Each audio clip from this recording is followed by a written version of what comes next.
วันนี้จะได้น้อมนำเอาธรรมะเรื่องปีติสัมโพชฌงค์มาบรรยายประกอบการปฏิบัติของท่านทั้งหลายสืบไปปีติสัมโพชฌงค์แปลว่าองค์แห่งปัญญาเป็นเครื่องตรัสรู้คือปีติคือหมายความว่าการประพฤติปฏิบัติธรรมของเราทั้งหลายนั้นหากว่าขาดปีติเสียอย่างเดียวหรือว่าเวลาประพฤติปฏิบัติปีติไม่เกิดขึ้นในขันธสันดานของเราก็ไม่สามารถที่จะได้บรรลุอริยมรรคผลคือปีตินี้เป็นอาหารของใจสำหรับร่างกายนั้นมีกวลิงกลาหารอาหารคือคำข้าวเป็นเครื่องปรนปือให้ดำรงอยู่ได้แต่สำหรับจิตใจของเรานั้นมีปีติธรรมเป็นอาหารเมื่อใดใจของเราเกิดปีติหรือได้ปีติเป็นอาหารแล้วการประพฤติปฏิบัติธรรมก็จะเดินไปตามแนวทางของอริยมรรคมีองค์8ประการจนถึงจุดหมายปลายทางคืออริยมรรคอริยผลเรื่องปีตินี้ถ้าพูดให้เข้าใจง่ายๆก็เรียกว่าเป็นอาการของจิตคือจิตแสดงอาการขึ้นมาคือเวลาประพฤติปฏิบัติธรรมไปเมื่อจิตใจของเราสงบไม่มีโลภะโทสะโมหะเข้ามาครอบงำหรือในขณะนั้นนิวรณ์ธรรมทั้ง5ประการไม่ครอบงำจิตใจของเราได้จิตใจของเราก็เป็นอิสระเมื่อจิตใจของเราเป็นอิสระแล้วก็แสดงอาการออกมาอาการที่จิตแสดงออกมานี้เรียกว่าปีติปีติแปลว่าความเอิบอิ่มหรือว่าแปลว่าความอิ่มใจหรือแปลว่าความปราโมทย์หรือแปลว่าความตื่นตันใจแปลได้หลายอย่างปีตินั้นมีอยู่5ประการคือ1ขุตตกาปีติปีติอย่างน้อยมีลักษณะดังนี้คือ1ในขณะที่เราปฏิบัติพระกรรมฐานนั่งกำหนดบทพระกรรมฐานอยู่นั่นจะมีสีขาวปรากฏเหมือนกันกับปุยนุ่นเหมือนกันกับสำลีบางทีคล้ายๆว่าจะมองเห็นแสงอะไรมองเห็นสิ่งโน้นสิ่งนี้ขึ้นมาแต่กว่ายังมองไม่เห็น2บางทีก็มีอาการเยือกเย็นทั่วสรรพางกายบางทีก็ทำให้เกิดขนลุกบางครั้งก็ทำให้เกิดอาการมึนตึงหนักๆตามร่างกายบางทีก็ทำให้น้ำตาไหลบางทีก็ทำให้เกิดหนังหัวพองสยองก้าวบางทีก็มีอาการตัวชาตัวพองขึ้นคล้ายๆกับเราจะเป็นโรคเหน็บชาบางครั้งปรากฏตัวของเราพองขึ้นแล้วโตขึ้นจนเต็มกุฏิก็มีแต่บางทีก็ปรากฏตัวของเราเนี่ยเล็กเข้าไปเท่ากับเด็กน้อยก็มีบางทีก็ปรากฏว่าแขนยาวขายาวฟันยาวออกไปอันนี้เป็นลักษณะของขุตตกาปีติ2คณิกาปีติชั่วขณะมีดังนี้คือ1จะมีสีแดงๆด่างๆปรากฏเฉพาะหน้าคล้ายกับจีวรของพระภิกษุสามเณรบ้างคล้ายกับพระอาทิตย์แรกอุทัยบ้าง2บางครั้งจะเกิดในจักขุสวาลเหมือนกันกับสายฟ้าแลบหรือเหมือนกันกับตีเหล็กไฟ3บางทีจะมีอาการแสบทั่วกาย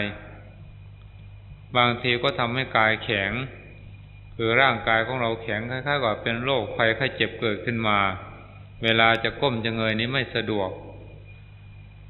4บางครั้งเป็นดั่งแมลงเม่าหรือแมลงค่อมทองจับแล้วไต่ตามตนตามตัวของเราข้อที่5บางครั้งร้อนตามตัวบางทีฝนตกพรำๆอยู่แต่ก็เรารู้สึกว่ามันร้อนผิดปกติบางครั้งหัวใจสั่นๆไหวๆคล้ายๆกับคนเป็นโรคหัวใจอ่อนบางครั้งก็ทำให้เกิดขนลุกขนสั่นบ่อยๆแต่ไม่มากนักบางครั้งก็มีอาการคันยิบคล้ายกับไรไต่ตามหน้าตามตัวเราลูบข้างซ้ายไต่มาข้างขวาเราลูบข้างขวาไต่มาข้างซ้ายบางทีคล้ายๆกับจะไต่ไปเข้าตาหรือเข้าหูของเราก็มีบางทีก็ไต่ขึ้นไปบนศีรษะของเราก็มี10บางครั้งเป็นดั่งปลาตอดเป็นดั่งเส้นเอ็นซัก คือมีอาการกระตุกตามร่างกายบางครั้งมีอาการคล้ายๆกับน้ำร้อนที่กำลังเดือดพล่านบางครั้งเหมือนกันกับปลาผุดขึ้นเมื่อเวลาเราโยนเศษอาหารลงไปในน้ำอันนี้เป็นลักษณะของคณิกาปีติ3อุเพงคาปีติปีติโลดโผนมีลักษณะดังนี้คือ 1. กายสูงขึ้นตัวเบาตัวลอยคือในขณะที่เรานั่งอยู่นั้นบางทีปรากฏกายของเรามันสูงขึ้นสูงขึ้นสูงขึ้นสูงขึ้นจนเพียงต้นไม้ก็มีจนครึ่งฟ้าก็มีบางทีตัวของเราในเบาผิดปกติบางทีเบาจนพ้นพื้นขึ้นไปคืบหนึ่งบ้างศอกหนึ่งบ้างบางครั้งก็ลอยขึ้นไปค้างอยู่บนคือเรือนบ้างบนคาคบต้นไม้บ้างอันนี้เป็นตัวอย่างเห็นมาหลายๆแต่ปีนี้ไม่ค่อยเห็นบางปีแล้วนั่งอยู่ตามบริเวณลานวัดนั่งไปตัวเบาลอยวับไปอยู่บนกุฏิของเราก็มีโยมชาวบ้านประพฤติปฏิบัตินั่งอยู่บนเรือนบางทีก็ลอยขึ้นไปค้างอยู่บนคือเรือนก็มีเมื่อจิตใจแรงแล้วมันทำให้เกิดอาการเบาอาการลอยขึ้นไปได้ 2. บางครั้งลงท้องเดินเป็นบิด 3. มีอาการสับประงกไปมาข้างหน้าบ้างข้างหลังบ้าง 4. บางครั้งคล้ายกับคนมาผลักข้างหลังหน้าขมำลงไปข้างหน้าก็มีบางทีคล้ายกับคนมาผลักข้างหน้าผงะไปข้างหลังก็มี 5. บางทีคล้ายกับคนมาจับศีรษะของเราหมุนไปหมุนมาคล้ายกับคอของเราไม่มีกระดูกข้อที่ 6 บางครั้งมีอาการปากงับบ้างอ้าปากบ้างหุบปากบ้างเคี้ยวปากบ้างเวลาเรานั่งกรรมฐานอยู่นั่น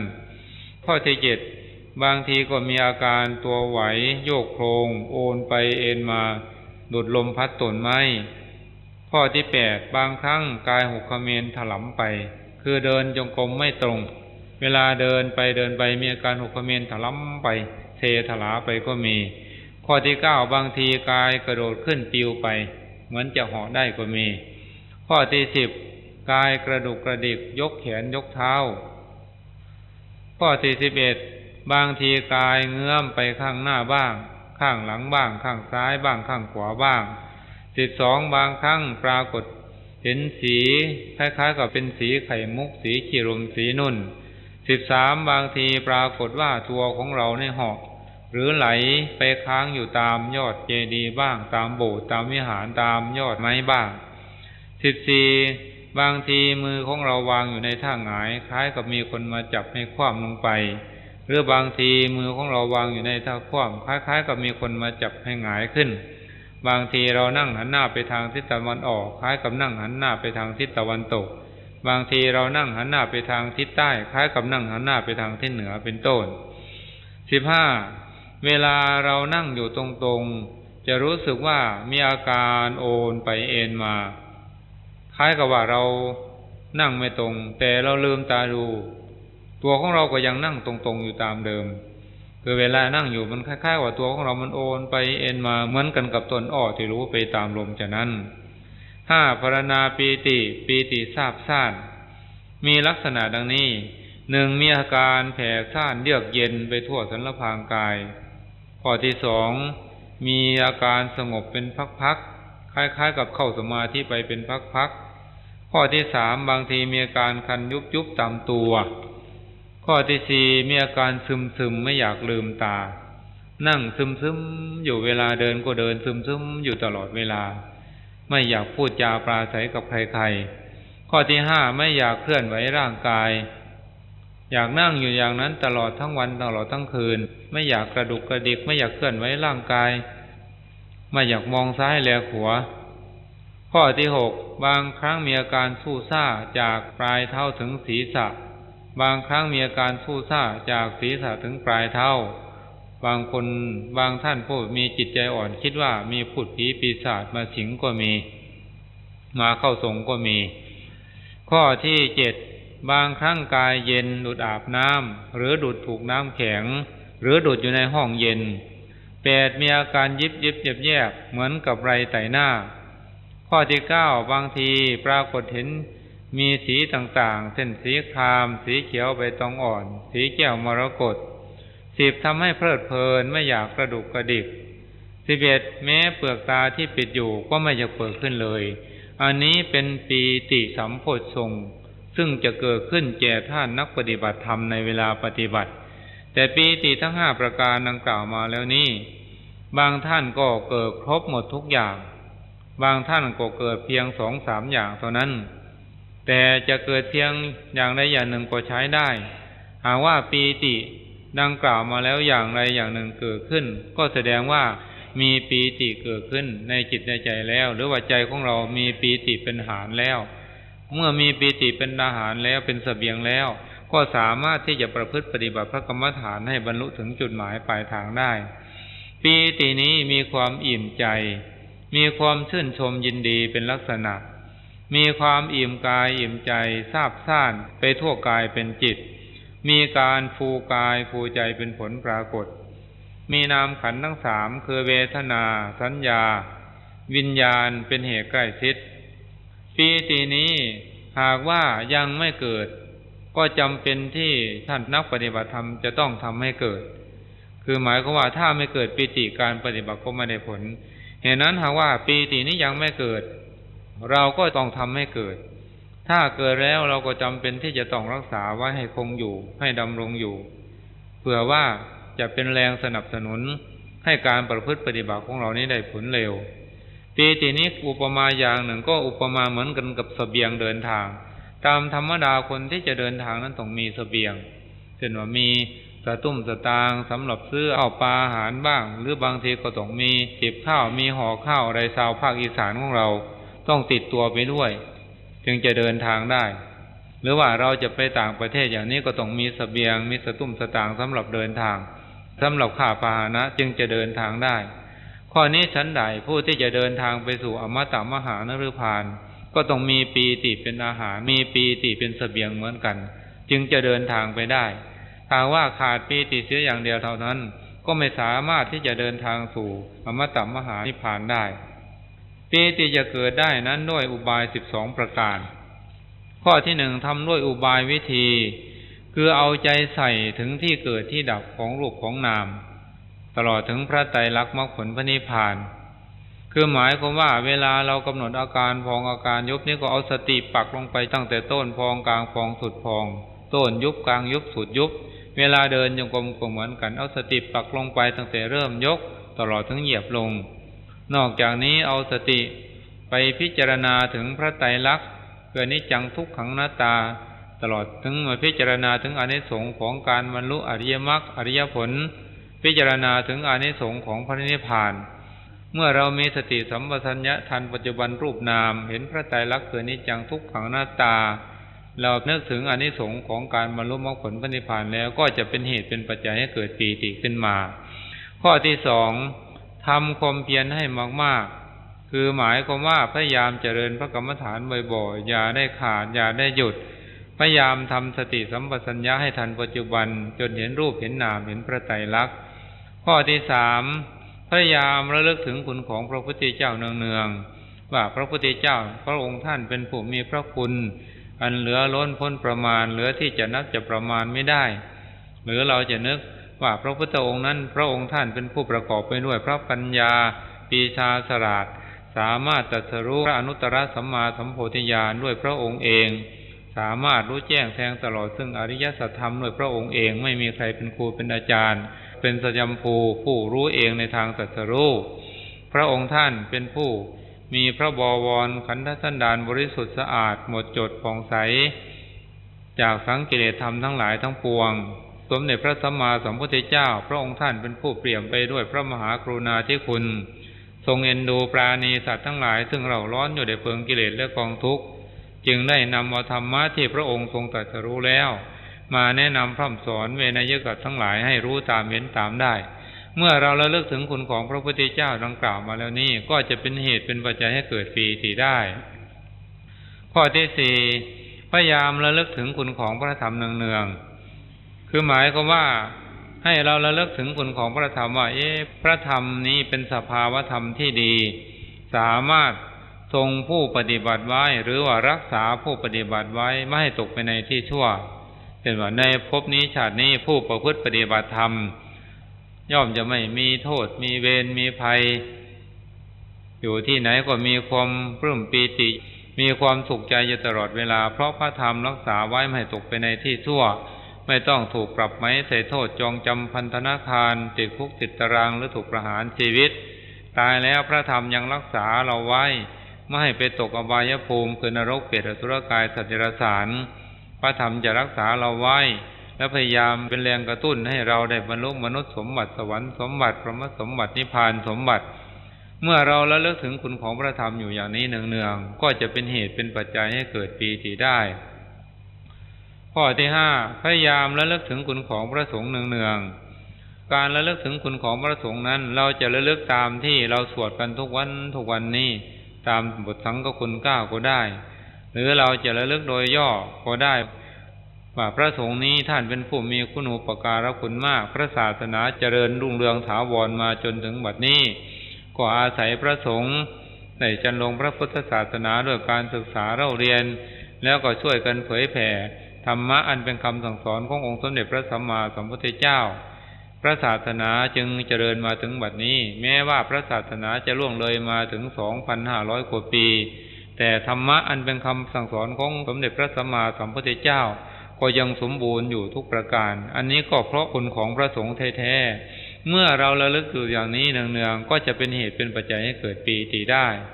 ข้อที่6พยายามระลึกถึงศีลที่ตนรักษาไว้แล้วเนืองๆเช่นเราระลึกว่าเรานี้เป็นผู้มีศีลบริสุทธิ์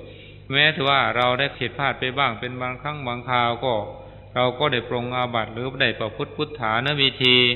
เป็นโชคดีของเราแล้วหนอที่ได้ประพฤติปฏิบัติเช่นนี้จะทำให้ศีลของเราบริสุทธิ์ดีก็จะได้เกิดปีติธรรมขึ้นมาข้อที่7พยายามระลึกถึงทาน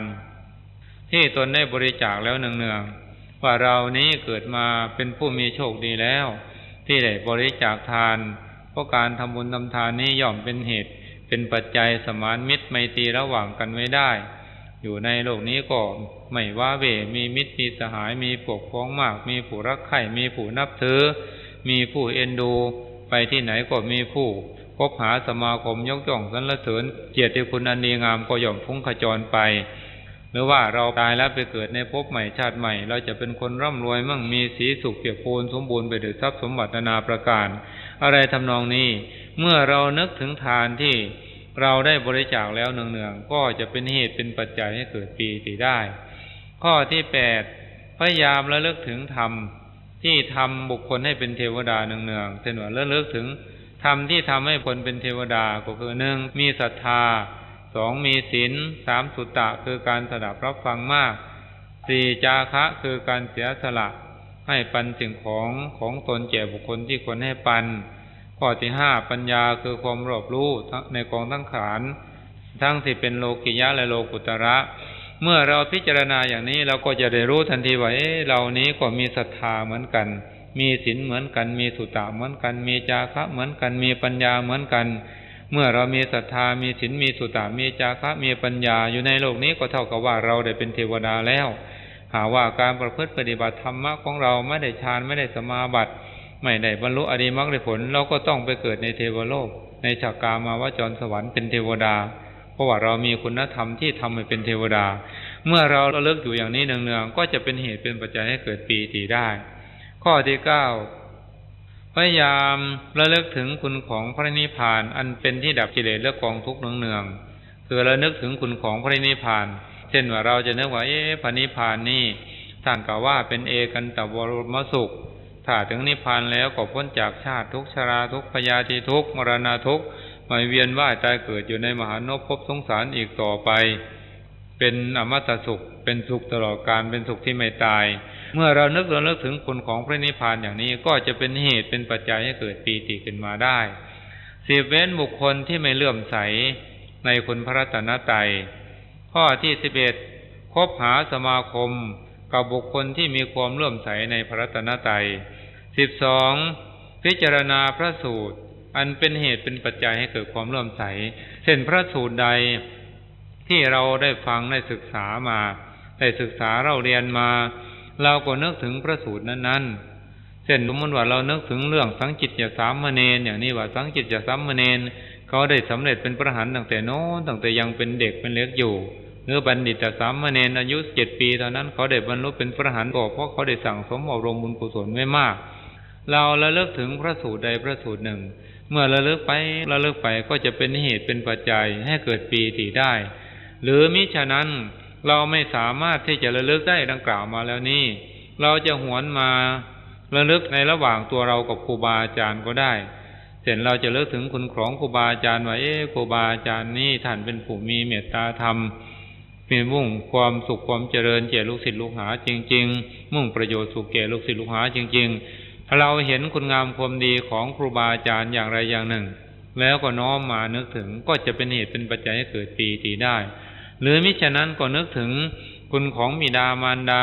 หรือเพื่อนสหธรรมิกที่ได้ชักชวนตนเข้ามาประพฤติปฏิบัติธรรมว่าถ้าว่าเราไม่ได้บิดามารดาหรือไม่ได้ญาติสนิทมิตรสหายหรือเพื่อนสหธรรมิกแนะนำมาประพฤติปฏิบัติเราคงไม่ได้ประพฤติปฏิบัติอย่างนี้เรานึกไปก็จะเป็นเหตุเป็นปัจจัยให้เกิดปีติได้หรือมิฉะนั้นเราก็นึกย้อนเข้ามาหาตัวของเราเองว่าเรานี่เป็นผู้มีโชคดีแล้วเนาะได้เกิดมาเป็นมนุษย์พบพระพุทธศาสนายังมีโอกาสได้มาบวชในพุทธศาสนาบวชแล้วยังมีโอกาสได้ศึกษาเรียนได้ประพฤติพระวิปัสสนากรรมฐานถือว่าเป็นผู้มีบุญล้นฟ้าล้นดินจึงได้มาประพฤติปฏิบัติเช่นนี้เมื่อเราระลึกอยู่อย่างนี้ระลึกเรื่อยไปผลสุดท้ายก็จะเป็นเหตุเป็นปัจจัยให้เกิดปีติได้อันหนึ่งปีติจะเกิดจะต้องประพฤติปฏิบัติให้ถึงความบริสุทธิ์4ประการความบริสุทธิ์4ประการนั้นคือ 1. สำรวมอินทรีย์6คือได้แก่การสำรวมตาสำรวมหูสำรวมจมูกสำรวมลิ้นสำรวมกายสำรวมใจคือหมายความว่าให้มีสติสัมปชัญญะระวังไว้ให้ดีเวลาตาเห็นรูปหูฟังเสียงจมูกได้กลิ่นลิ้นลิ้มรสกายถูกต้องโผฏฐัพพะใจรู้ธรรมารมณ์ระวังอย่าให้ความโลภความโกรธความหลงราคะตัณหาอุปาทานเข้าไปในจิตในใจของเราได้เมื่อเราระวังไว้อยู่อย่างนี้ตลอดเวลาใจของเราก็จะเป็นอิสระเมื่อใจของเราเป็นอิสระใจของเราบริสุทธิ์สะอาดผ่องใสพอสมควรแล้วก็จะเกิดปีติธรรมขึ้นมา 2. แสวงหาเลี้ยงชีพในทางที่ชอบด้วยศีลธรรมอันดีงามของพระศาสนาและไม่ผิดกฎหมายของบ้านเมือง 3. พิจารณาปัจจัย4เสียก่อนแล้วจึงค่อยบริโภคเช่นว่าเราพิจารณาเครื่องนุ่งห่มพิจารณาอาหารพิจารณาที่อยู่ที่อาศัยพิจารณายาสำหรับบำบัดโรคเสียก่อนแล้วจึงบริโภคจึงฉันจึงรับประทานข้อที่ 4แสดงอาบัติคือหมายความว่าเมื่อเห็นว่าเราขาดตกบกพร่องหรือว่าเพียงพล้ำไปอย่างใดอย่างหนึ่งเห็นว่ามันเป็นอาบัติเห็นว่าไม่บริสุทธิ์เท่าที่ควรก็พยายามปรงอาบัติเสียหรือหากว่าเรามีโอกาสมีเวลาก็ประพฤติวุฒามนวิธีเหมือนท่านทั้งหลายประพฤติวุฒานวิธีอยู่ในขณะนี้เมื่อใดเราตั้งอยู่ในองค์คุณธรรมทั้ง4ประการอันเป็นเหตุให้เกิดความบริสุทธิ์แล้วก็ตั้งอยู่ในองค์คุณธรรมทั้ง12ประการดังกล่าวมาแล้วข้างต้นอย่างใดอย่างหนึ่งก็จะเป็นเหตุเป็นปัจจัยให้เกิดปีติธรรมขึ้นมาได้ปีตินั้นมีทั้งอย่างต่ำและอย่างกลางอย่างสูงปีติอย่างต่ำเกิดขึ้นจากการนึกถึงคุณงามความดีของตนบ้างของผู้อื่นบ้างถึงทานที่ตนได้บริจาคถึงศีลที่ตนได้รักษามาแล้วบ้างหรือว่าเกิดขึ้นเพราะการระลึกถึงองค์คุณทั้ง12ประการหรือความบริสุทธิ์4ประการดังกล่าวมาแล้วข้างต้นแล้วก็เกิดปีติขึ้นมาปีติเกิดเพราะเหตุทั้ง16ประการดังกล่าวมาแล้วข้างต้นนั้นเป็นปีติอย่างต่ำ 2. ปีติอย่างกลางเกิดขึ้นเพราะการเจริญสมถกรรมฐานและวิปัสสนากรรมฐานจนถึงญาณที่3และญาณที่4คือเมื่อประพฤติปฏิบัติสมถกรรมฐานและวิปัสสนากรรมฐานถ้าปฏิบัติสมถกรรมฐานถึงญาณที่3แล้วก็เป็นเหตุให้เกิดปีติขึ้นมาได้ถ้าเราเจริญวิปัสสนากรรมฐานทั้งญาณที่3ที่4แล้วก็เป็นเหตุเป็นปัจจัยให้เกิดปีติขึ้นมาได้ปีติอย่างสูงที่นี่ได้แก่ปีติในสัมโพชฌงค์ดังกล่าวมาแล้วข้างต้นปีติในสัมโพชฌงค์นี้เมื่อเกิดขึ้นแล้วก็เป็นเหตุเป็นปัจจัยให้ผู้ปฏิบัตินั้นได้บรรลุอริยมรรคผลปีติสัมโพชฌงค์นี้จะเกิดขึ้น เมื่อจิตของเราเข้าสู่มรรควิถีคือจะเกิดขึ้นตั้งแต่ญาณที่12 13 14 15ถึง16ถ้าว่าปีติเกิดขึ้นในลำดับของมรรควิถีเริ่มตั้งแต่ญาณที่12 13 14 15 16นี้เป็นปีติสัมโพชฌงค์เมื่อปีติสัมโพชฌงค์เกิดขึ้นแล้วก็เป็นนั้นว่าท่านนักปฏิบัติธรรมได้บรรลุอริยมรรคผลอย่างน้อยที่สุดก็ขั้นปฐมมรรคเคยได้สำเร็จเป็นพระโสดาบันเหตุนั้นท่านนักปฏิบัติธรรมทั้งหลายหากว่าปีติดังบรรยายมานี้ยังไม่เกิดขึ้นในขันธสันดานก็พยายามให้เกิดเมื่อเกิดขึ้นมาแล้วก็พยายามรักษาไว้ให้ดีอีกอย่างหนึ่งสิ่งที่ควรสังวรระวังเมื่อเกิดขึ้นมาแล้วก็พยายามข่มไว้ด้วยบางทีมันเกิดขึ้นมารุนแรงเกินไปเช่นอาการสั่นอย่างนี้หรืออาการตื้นตันใจคล้ายๆกับน้ำตาจะไหลบางทีเรากำหนดไม่ทันมันก็เป็นเหตุเป็นปัจจัยให้ร้องไห้ขึ้นมาก็มีคือความตื้นตันใจเกิดขึ้นมาอย่างหนักก็ร้องไห้ขึ้นมาบางทีก็ทำให้เกิดการหัวเราะเดินจงกรมไปก็หัวเราะเหมือนกับคนเป็นบ้าเพราะเหตุใดจึงหัวเราะเพราะจิตของเรามันเกิดปีติขึ้นมาบางทีก็มีอาการสั่นมีอาการไหวมีอาการโอนไปเอ็นมาอะไรทำนองนี้ก็พยายามข่มไว้เมื่อปีติอย่างต่ำอย่างกลางเกิดขึ้นมาแล้วเราต้องข่มถ้ายังไม่เกิดก็ต้องทำให้เกิดแต่ถ้าเกิดขึ้นมาแล้วหากมันรุนแรงเกินไปเราต้องข่มไว้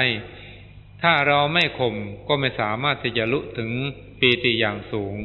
คือจิตก็ไม่สามารถที่จะเกิดปีติสัมโพชฌงค์ขึ้นมาได้เมื่อเราสามารถข่มปีติอย่างต่ำอย่างกลางได้แล้วก็จะเป็นเหตุเป็นปัจจัยให้ปีตินั้นละเอียดเข้าไปละเอียดเข้าไปละเอียดเข้าไปตามลำดับเมื่อปีติละเอียดถึงที่แล้วก็จะเป็นปีติสัมโพชฌงค์เข้าสู่มรรควิถีดำเนินไปสู่มรรควิถีแล้วก็บรรลุอริยมรรคผลเอาล่ะท่านนักปฏิบัติธรรมทั้งหลายเท่าที่หลวงพ่อได้น้อมนำเอาธรรมะเรื่องปีติสัมโพชฌงค์มาบรรยายโดยสังเขปกถาก็เห็นว่าพอสมควรเจเวลาในท้ายที่สุดนี้ด้วยอำนาจพระปรมีธรรมขอให้ทุกท่านจงได้มีสติมีสัมปชัญญะมีความเพียรมีสมาธิมีศรัทธามีปัญญาสมบูรณ์ได้บรรลุสมาธิสมาบัติวิชชาปฏิสัมภิทาปัญญาอริยมรรคอริยผลตามบุญวาสนาบารมีที่ท่านทั้งหลายได้สั่งสมอบรมมาแล้วจงทุกท่านเทอญ